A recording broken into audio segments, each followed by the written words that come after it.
Isalin natin sa Ingles. Ang pagkakaroon ng iba't ibang karanasan ay nagpapalawak sa ating pananaw sa mundo. Having different experiences broadens our perspective on the world. Ang mga bagong teknolohiya ay nagiging bahagi na ng araw-araw na buhay. New technologies are becoming part of daily life. Ang pagkatuto ng ibang wika ay nagbibigay ng maraming benepisyo sa personal at profesional na buhay. Learning another language offers many benefits in both personal and professional life. Ang mga bata ay madalas na natututo sa pamamagitan ng paglalaro at pakikipag-ugnayan sa kanilang mga kaibigan. Children often learn through play and interaction with their friends.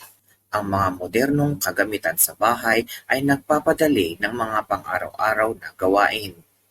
Modern household appliances make everyday tasks easier.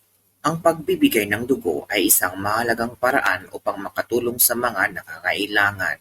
Donating blood is an important way to help those in need. Thank you for watching. Like and follow for more.